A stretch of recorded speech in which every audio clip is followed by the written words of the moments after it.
Mu minsi heze twagiye turumva amakuru atandukanye leta zunze ubumwe za Amerika ko yaje mu gihugu ca Kenya gusaba kato. Narabikoze mu kiganiro gishize ndabashikiriza ndababwira yuko leta zunze ubumwe za Amerika yazanye muri Kenya akato ko kuzoza irashiramwo abantu bayo baduza barafatwa n'ivyerezo vya Ebola. Murazi yuko leta zunze ubumwe za Amerika isanzwe ibifise abantu abambasaderi mu bihugu bitandukanye aha nko muri Republique Democratique du Congo ifise abantu beshi bayo. Rero ikintu catangaje abantu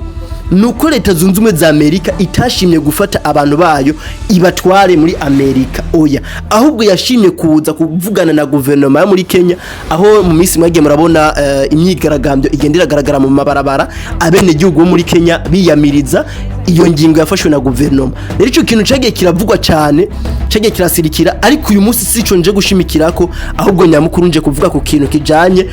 n'icicorezo cifatiye mu karere ka Mungwaru territoire ya Jugu hano mu ntara ya Ituri hamwe muri Congo. Abeshi bumva menga ni kure nk'aka karere u Rwanda u Burundi bubona menga icicorezo ca Ebola barimo baritaho cyane kumenya ngo Iraq yarashenga ibigwanisha ha ngo yagiye gutera igihugu kiniki, ariko nitiko turumva yuko hariyo icorezo kiriko kiravugwa cyane aha mu karere katwegereye.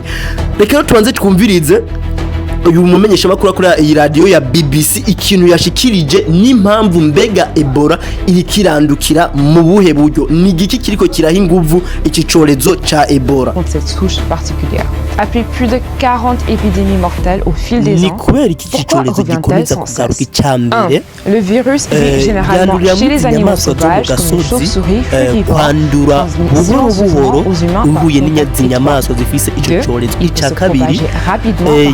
avec du sang et des fluides corporels infectés. Ces premiers symptômes semblables à ceux de la grippe ne sont pas toujours évidents.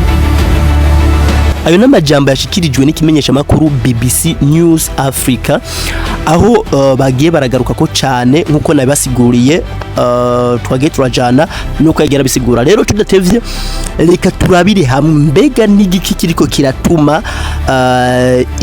Ebola mu iki gihugu ca Republique Democratique du Congo ikomeza kwiyongera ibice bigenda biraduga kwijana. Ese uyu munsi ko baravuga yuko Ebola muri Republique Democratique du Congo mu karere ka Ituri igenda yiyongera ibice 10 kwijana, igenda yongera ibice 10 kwijana. Ese ni gikiko kirabitera? Ikibazo kiriko kiravugwa cyane cyane kigenda kiragaruka ko kubene gihugu bagenda barashikiriza bo bwabo gituma badashobora kubahiriza ingamba zo kwikingira bashikirizwa n'ibi bigo bikomakomeye bya Organisation Internationale pour les Migrations za Médecins Sans Frontières. Bagenda baravushimikira ko kintu kijanye no kuba bafise trauma canke ibintu bigenda birabasigiramwo ibi vy'intambara kugira kwama mu ntambara za buri munsi. Nikindi bagarutse ko kigira kabiri ni ikintu kijanye n'ingorane y'umutekano. Umutekano si mwiza cyane,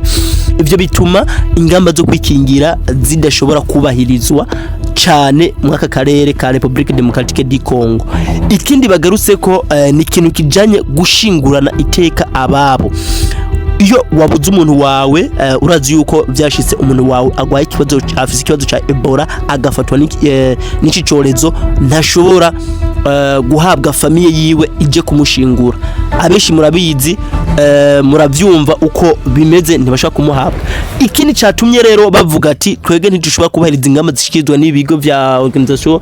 Internationale pour les Migrations n'ibindi bitandukanye bigenda birakora ngaha muri Republique Democratique du Congo. Ni byinshi murazi ko ngaha muri Congo hakorera ibigo byinshi cyane biza bije ngo gufasha, ariko bavuga yuko ngo bataza gufasha gusa ahubwo bafise n'izindi nyungu zabo bwite baba baje kurondera mw'iyi Republique Democratique du Congo. Ese murabihuriza ko n'aba baturage bo muri intara ya Ituri muri Republique Democratique du Congo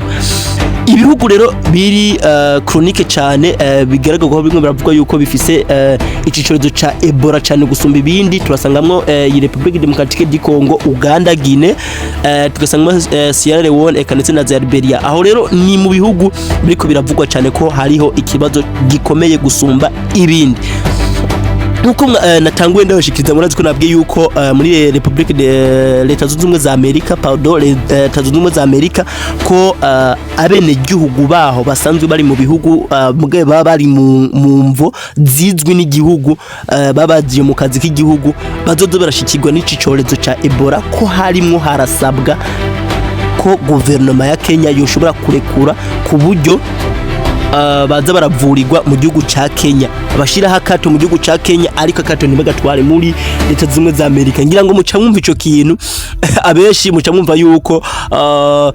Leta Zunze za Amerika yashizemo akantu katari keza ari nayo mpamvu nabitanguriye ko ndabivuga yuko vyababaje abantu benshi mwashaka gutangura ikiganiro nk'ushobora kugifatiye hagati akumviriza imvo n'imvano ese mbega guverinoma yo muri Kenya na hatari kiganiro cacu nyezino uyu munsi guverinoma ya Kenya yoba yari yahawe iki kugira ngo ishobore kwemera kwakira by'ukuri kwiyinjiriza bobo ubwabo icorezo ni nko kwiyahurira ko icorezo ukibona bari bahawe iki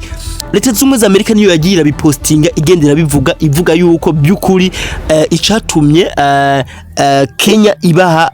akato ibatiza akato mu gihugu cabo kandi kabatiza akato ahantu atari handi muri vya bibanzo ushobora kuvuga ati ni bibanza bishobora kuba vyarahebwe ngo ni bibanza bishobora kuba ikabatiza akato mu hantu hasanzwe hakirirwa abantu muri ville hagati nyene ku buryo bashobora kwashinga kato gushinga kato ntibace bazana ibikorwa remezo ngo bazane bahashinge ngamazu akomeye oya bashobora gushinga amahema ariko bagashobora kuguma bakiramwo abantu babo ikindi cababaje abantu muri Kenya nuko Leta Zunze za Amerika yavuze ati ntizigera ishobora kuvura uyundi muntu adafise ubwene gihugu bwa Kenya muri make izovura abantu bo muri Amerika gusa nizo ishobora kuvura abantu basanzwe bafise ubwene gihugu bwa Kenya ahubwo izovura abantu bo muri Amerika gusa murumva ko ico kintu aco catumye n'abene gihugu bo muri Kenya bagira manifestation biyamiriza iryo tegeko ryafashwe na guverinoma ariko uyu mwanya nturamenya neza by'ukuri ko guverinoma ntiyashoboye kuba yotangaza isohore yo y'amakuru usibye ko aya makuru yagenda rasohogwa nibimenyesha makuru by'ikigo ca Amerika kijeje kwita abantu no kugwanya ibi vyorezo rero reka tudatevye reka tugaruke cyane ku iki gihugu ca Republique Democratique du Congo mbese Republique Democratique du Congo bizoyigendera kira gute bimeze gute bigiye kugenda gute ko na cyane ko yegeranye n'ibihugu Burundi no Rwanda ese Burundi canke Rwanda bariko baritwara gute kugira ngo ntibashobore kwinjirirwa nabone n'iki corezo ca Ebola reka tuze kubigaruka mu kiganiro cyo hanyuma ukaba tarafyonda subscribe akaniko kanya gufyonda subscribe uze gufyonda subscribe kugira ngo tuze twabana no mu bindi biganiro by'ubutaha ciao